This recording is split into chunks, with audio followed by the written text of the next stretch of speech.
Students, class 9 का हम chapter tissue पढ़ रहे हैं। चैप्टर टिश्यू में आज हम पार्ट 11 करेंगे। पार्ट 11 में आज मस्कुलर टिश्यू की बात करेंगे हम। Muscular tissue is very important topic, ध्यान देंगे। Muscular tissue consist of elongated cell are called muscle fibre. देखो, इसमें लंबी कोशिकाएं पाई जाती हैं जिसको क्या कहा जाता है? मसल फाइबर कहा जाता है।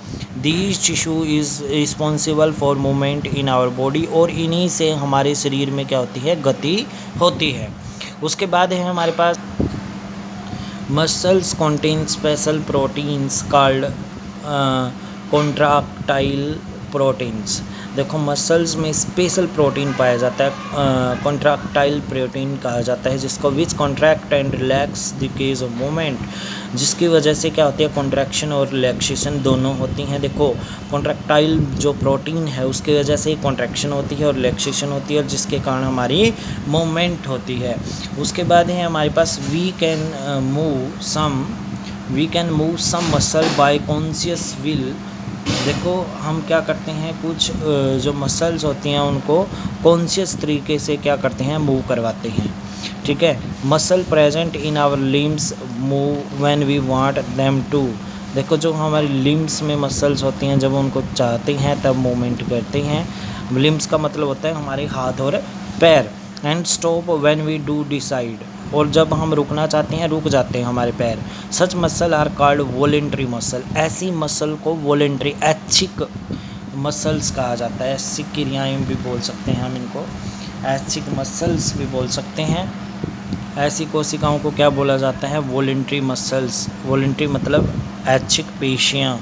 उसके बाद है हमारे पास These muscles are called skeletal muscles as they are mostly attached to bone and help in the body movement। कहते हैं अगर ये हमारी किससे जुड़ी हुई हो? हड्डियों से जुड़ी हुई हो मसल, तब इनको क्या बोला जाता है? कंकाल रूपी पेशियाँ बोला जाता है। जब ये हमारे किसी भी बॉडी की जो बोन्स है उसको मूवमेंट करने में सहायता करती हो। Under the microscope these muscle show alternate. ये माइक्रोस्कोप से देखेंगे तो ये अलग अलग तरह के लाइट एंड डार्क। लाइट मतलब फीके, डार्क मतलब गाढ़े बैंड दिखाई देंगे, और स्ट्रिएशन विद स्ट्रेटेंड। देखो, यहाँ पे बात करें स्ट्रेशंस व्हेन स्टेन्ड अप्रोप्रिएटली। कहते हैं जब हम इनको खड़ा करके देखेंगे तो हमें इनकी स्ट्रेशन दिखाई देगी, सीधे तरीके से दिखाई देंगे। तो the cell of the as a result they are also called striated muscles. इनको क्या बोला जाता है? स्ट्रिएटेड मसल बोला जाता है। ठीक है। स्ट्रिएटेड का मतलब होता है स्तंभाकार। उसके बाद है the cell of the tissue are long cylindrical unbranched and multi nucleate having many nucleus. देखो, ये जो सेल होती है, ये जो सेल ऑफ द टिश्यू, जो इस टिश्यू की सेल्स होती हैं वो लंबी होती हैं, सिलेंड्रिकल एक नाली नुमा होती हैं, इस तरह से जैसे ये पेंसिल है, बिल्कुल सिलेंडर की तरह है। अनब्रांच्ड, कोई इसकी ब्रांच नहीं होती, जैसे ये दिखाई गई है, इसकी कोई ब्रांच नहीं है। एंड मल्टी न्यूक्लिएट, और इसमें बहुत सारे न्यूक्लियस पाए जाते हैं। मल्टी न्यूक्लिएट का मतलब बहुत सारे न्यूक्लियस पाए जाते हैं। तो यहाँ पे दिखाई देंगे डार्क और लाइट बैंड। तो इसमें बहुत सारे क्या देते हैं? न्यूक्लियस दिखाई देते हैं, और इसकी ब्रांच कोई नहीं होती। The movement of the food in the alimentary canal of contraction and relaxation of blood vessels are involuntary movement. कहते हैं हमारे शरीर में जो रक्त गति करता है उसकी वजह से जो कॉन्ट्रैक्शन और रिलैक्सेशन होती है उसको हम नहीं रोक सकते। ऐसी जो क्रियाएं करती हैं सेल्स, उनको इनवॉलेंट्री मूवमेंट्स बोला जाता है, मतलब अनैच्छिक गतियाँ। We can not really start them और stop them simply to wanting to do so. अगर रोकना चाहें तब भी हम नहीं रोक सके। स्मूथ मसल्स और involuntary muscle control such a movement. Smooth muscles और इन्वॉल्यूंटरी मसल्स कंट्रोल करती हैं ऐसे मूवमेंट को। इन्वॉल्यूंटरी मतलब अनैच्छिक पेशियाँ। They are formed in the iris of the eyes, जो हमारा इरिस होता है आइज़ का उसमें पाई जाती हैं। इन द यूरेटर्स, यूरेटर में, और इन द ब्रोंची, जो हमारे हृदय की धड़कन है उसमें पाई जाती हैं। लंग्स में ब्रोंची होती हैं उनमें। This cell are long with pointed end spindle shape की सेल पाई जाती है। अगर ये सेल देखें, यहाँ पे देखेंगे स्पिंडल शेप की सेल है।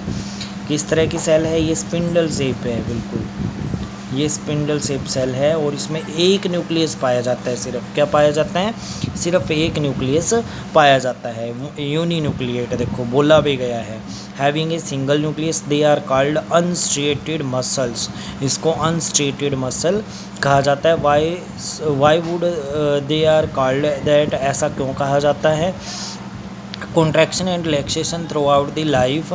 जो कॉन्ट्रैक्शन एंड रिलैक्सेशन होता है हमारी लाइफ में, the muscles of the heart show rhythmic contraction and relaxation throughout the life. जो हमारी मसल्स हैं, जो पेशियां हैं हार्ट की, वो दिखाती हैं रैथमिक लगातार कॉन्ट्रैक्शन रिलैक्सेशन हमारी पूरी ज़िंदगी। These involuntary muscle are called cardiac muscle.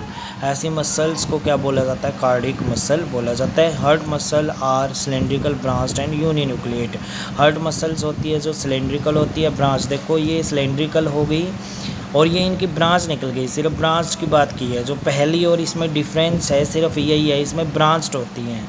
क्या होती हैं?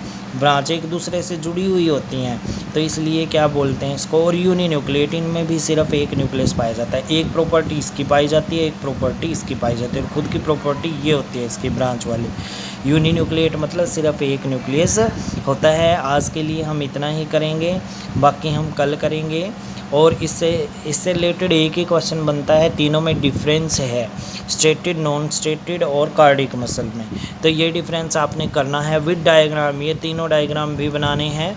Okay dear students, have a nice day.